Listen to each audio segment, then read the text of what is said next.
that noise you hear is a guy collecting his olives with a giant sheet on the floor and an electric olive type shaker thing. I don't know what they're called. But that's how it's done. I don't have an electric one, so I might have to do it by hand. And yes, of course, the beauty of being your own boss, you know. Get up when you want, work in your PJs, 3 in the afternoon. Yeah, it's a easy, happy, easy life, of course. Of course, sometimes you just have to hoof it up a hill with a lot of wood.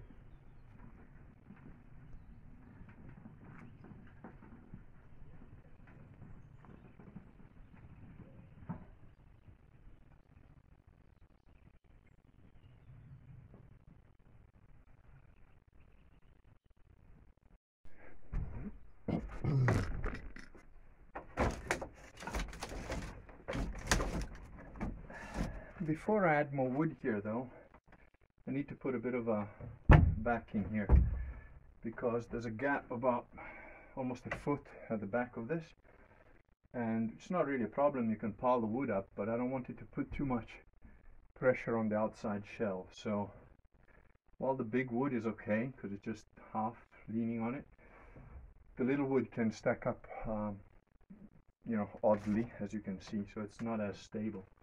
So I'm going to put a couple of reinforcing slabs like that. I'll see if I can get it behind, but actually at the front is probably best. So anyway, you'll see how I do that in a minute.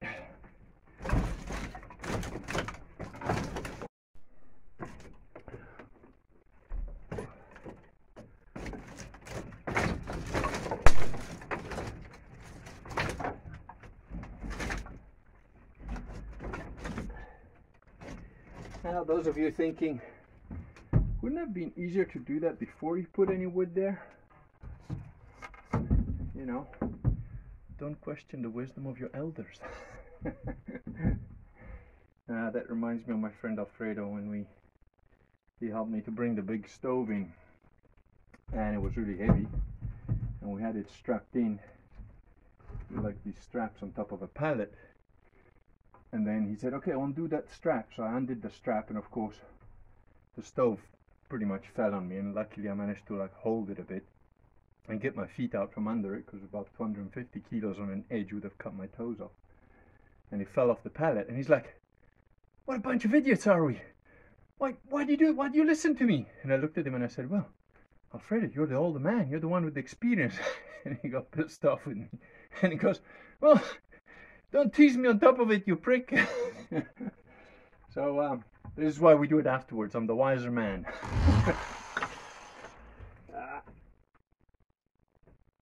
And yes, it's also easier if you remember to wear your gloves.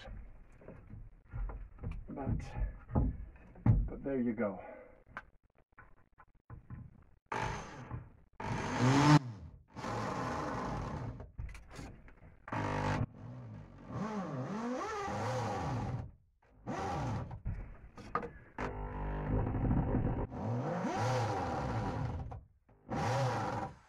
Okay, I'm using quite long screws because the bit at the bottom is not as important, because even if it pushes back, it will still have this to hold it, but I have to go through quite a thick plank to get to it.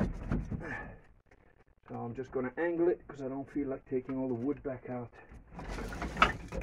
and putting it back in. As you guys know, you know, in the Joe Apocalypse video channel, we do things with apocalyptic precision and apocalyptic quality and zombie horde precision. There we go.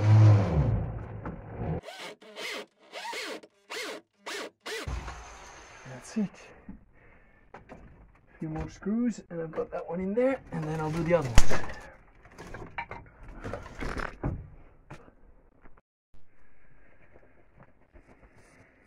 Alright.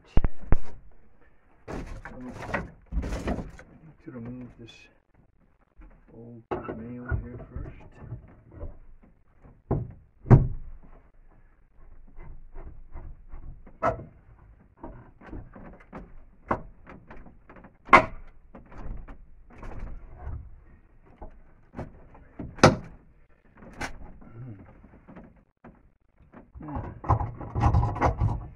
Well, easier said than done. This will probably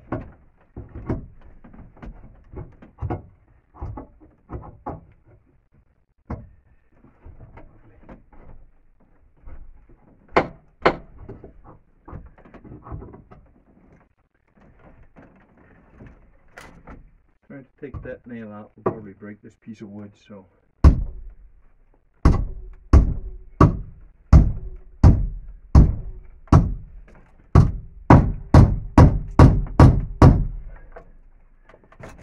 just got incorporated.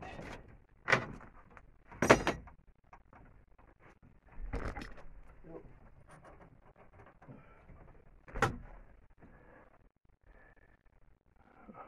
you go.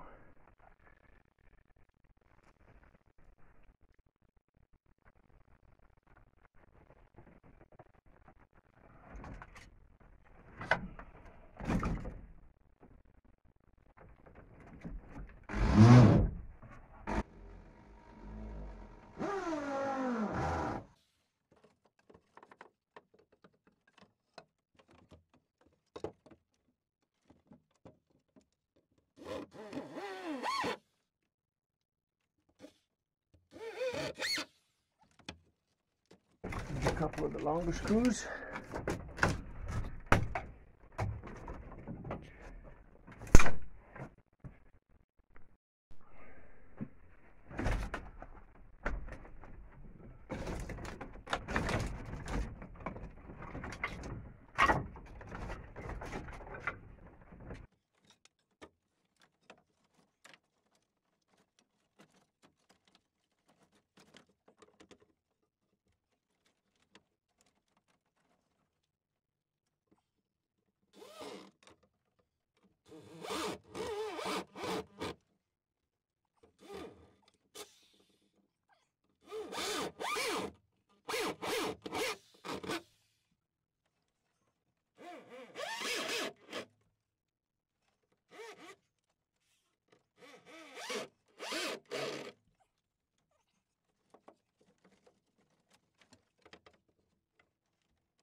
Couple more screws and I'm done.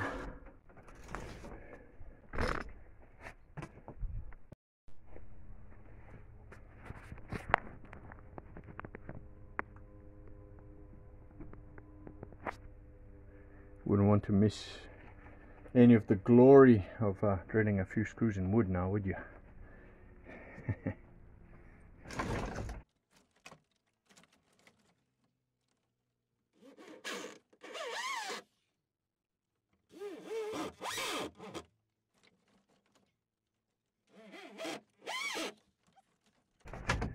Last two long ones.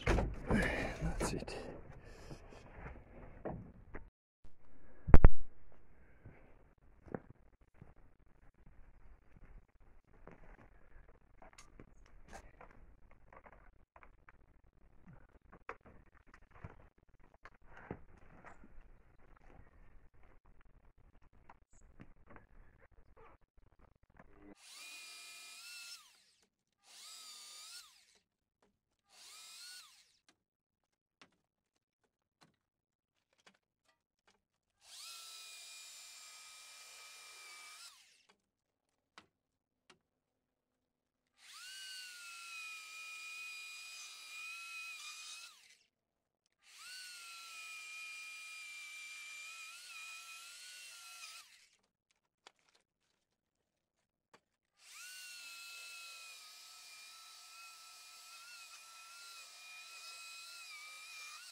And then there's this guy.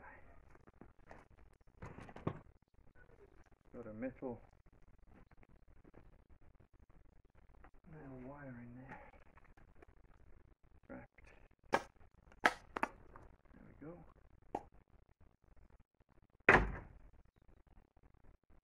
I'm going to leave that there because that's a good little wood cutting thing. Messy though it looks. And there you go. Another episode of wood cutting done.